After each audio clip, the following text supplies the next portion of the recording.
Welcome to Reading the Gospels Together for Friday, May the 15th, and today we're wrapping up the Gospel of Mark. Now, before we begin, let me answer a couple of questions that have come to me quite consistently over the past number of weeks. First of all, most commonly is, who are these people here? Well, that's Martin Luther and his wife Katharina von Bora, and I have the same collection of paintings by their friend Lucas Cranach in my office. Those go back 500 years to the time of the Reformation. People have asked, are they my ancestors? Well, certainly my spiritual ancestors, insofar as Luther was a primary influence on me as a young Christian. Secondly, what is this up here? It's an old cityscape map of the city of Braunschweig, which is my ancestral home, that of my father. And where am I recording these? Well, some I'm recording in my office, others I'm recording here in the lower level of my home.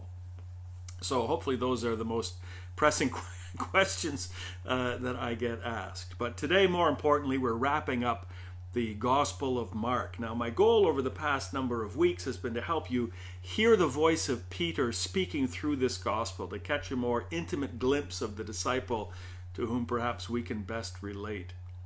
We've been welcomed into Peter's home. We've met his mother-in-law. We've sailed the Sea of Galilee in his boat. We've been listening into Peter's moments of greatest faith as well as his moments of despair. We've heard his boasting as well as his humility. And we've heard Peter's constant worries and complaints about getting something to eat. But most of all, we've had a first-hand eyewitness window into the one who Peter followed and in whose footsteps he walked. We met Jesus, and we met him through Peter's eyes, the eyes of one of his closest companions. Now, Mark is considered to be the first of the Gospels to have been written. Matthew and Luke in particular seem to borrow entire passages from Mark. Luke makes no bones about it, telling us right off the bat that's what he's doing. But more about Luke next week. The important thing is the other gospel writers regarded Mark's testimony based upon the preaching of Peter as authoritative. Now, they'll flesh out the story with material that Mark doesn't have time or take time to include. His gospel was for people in a hurry. But the core picture of Jesus is established right here. Those who knew Jesus firsthand and who read Mark said, yes, that's Jesus. That's the Jesus we knew. And that's the Jesus we follow. So it's not only Peter that we've met.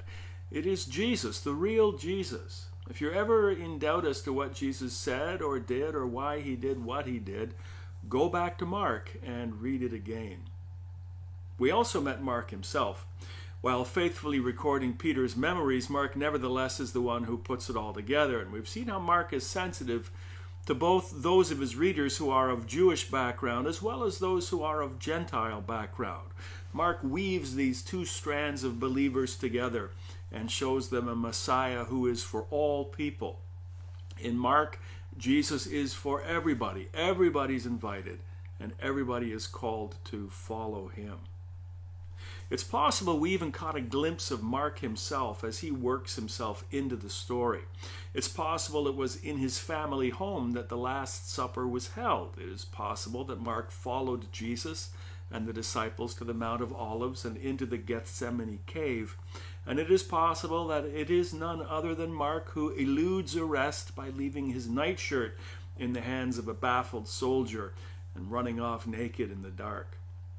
It's an anonymous reference, but if it had been me, I wouldn't have identified myself by name either under those circumstances. We'll meet Mark again, and this time by name as we journey through the book of the Acts of the Apostles. Mark appears sprinkled throughout the New Testament, both in the Gospel of Mark and in the book of Acts, but also in the writings of Paul and of Peter, both of whom refer to Mark by name. Now, for the remainder of today and tomorrow and Sunday, I encourage you to go back to the beginning and read Mark again, cover to cover. Reading it all in one go, which will probably take you maybe a half an hour, 45 minutes at the most. Reading it all in one go will give you a very different experience than doing so chapter by chapter. And as you do, watch for Peter. Listen closely as with him we follow Jesus, marveling at Jesus' compassion, at his patience, sometimes at his exasperation, but always his love for the suffering and the poor, and the outcast and the outsider, his love for Peter and for you and for me. Monday, we shift gears and dive into the Gospel of Luke. And that's a ride to remember. And we'll see you then.